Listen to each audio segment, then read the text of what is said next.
Hey guys नमस्कार, आप लोगों का टॉप 10 क्लासेस में स्वागत है। तो आज की वीडियो में हम लोग चर्चा करने वाले हैं सेलों का संयोजन।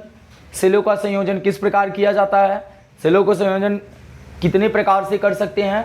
तो आज इन सब के टॉपिक के बारे में हम लोग चर्चा करेंगे। और गाइज आप लोग वीडियो के लास्ट तक बने रहिएगा, आपको आज के लेक्चर में बहुत मजा आने वाले हैं और आज के लेक्चर में आपको बहुत कुछ सीखने को मिलने वाला है। तो आपके टाइम को ना गंवाते हुए लेक्चर को स्टार्ट करते हैं। लेक्चर को स्टार्ट करने से पहले गाइस लोग जो चैनल पर नए आए होंगे वो चैनल को सब्सक्राइब करेंगे और दोस्तों के साथ आज की वीडियो को जबरदस्त शेयर करेंगे। चलिए लेक्चर को स्टार्ट कर लेते हैं।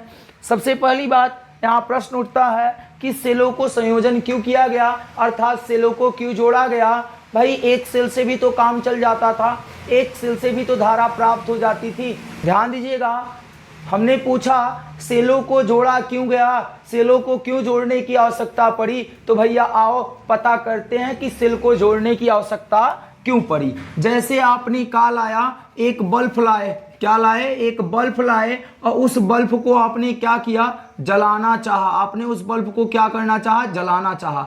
ये मान लीजिएगा बल्ब हो गए, क्या हो गए, बल्ब हो गए। अब इस बल्ब को आपको जलाने की आवश्यकता पड़ी तो आपने क्या लिया कि आपने जो सेल लिया था उस सेल का जो पॉजिटिव टर्मिनल था उसको इस बल्ब के एक वायर से जोड़ दिए और इस बल्ब के दूसरे वायर से जो है आपने माइनस वाले टर्मिनल को जोड़ दिया। तो ये बल्ब जलने लगा, ये बल्ब क्या हो गया, जलने लगा। मान लेते हैं इसकी जो शक्ति थी उस समय 5 वाट थी। कितनी थी, 5 वाट थी।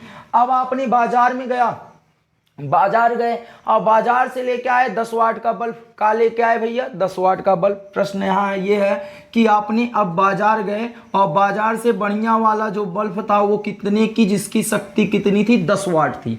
अब इस 10 वाट के बल्ब को लाए और इसी एक सेल से इसको भी जलाना चाहे तो इसी एक सेल से ये जो बल्ब था ये जला नहीं, इसी एक सेल से ये बल्ब जो है जला नहीं। तो अर्थात इस बल्ब को न जलने क्यों नहीं जला। प्रश्न ये उठा कि ये बल्ब क्यों नहीं जला। तो भाई वहां आप ये समझिए कि इस बल्ब को, मान लीजिएगा इस बल्ब को 5 एम्पियर करंट की आवश्यकता थी। यदि इस बल्ब को 5 एम्पियर की करंट की आवश्यकता थी तो ये सेल इसको 5 एम्पियर दे पा रहा था तो इसलिए बल्ब जल रहा था। पर गाइस अगर मैंने कहा कि इस 10 वाट को अगर 10 एम्पियर की आवश्यकता है तो भाई इसकी तो क्षमता इतनी नहीं है ना, इस सेल की इतनी कैपेसिटी नहीं है कि ये 10 एम्पियर की करंट फ्लो कर सके। जब 10 एम्पियर की करंट फ्लो करेगा तभी ये विद्युत बल्ब जलेगा। तो आपके सामने दो ऑप्शन आए।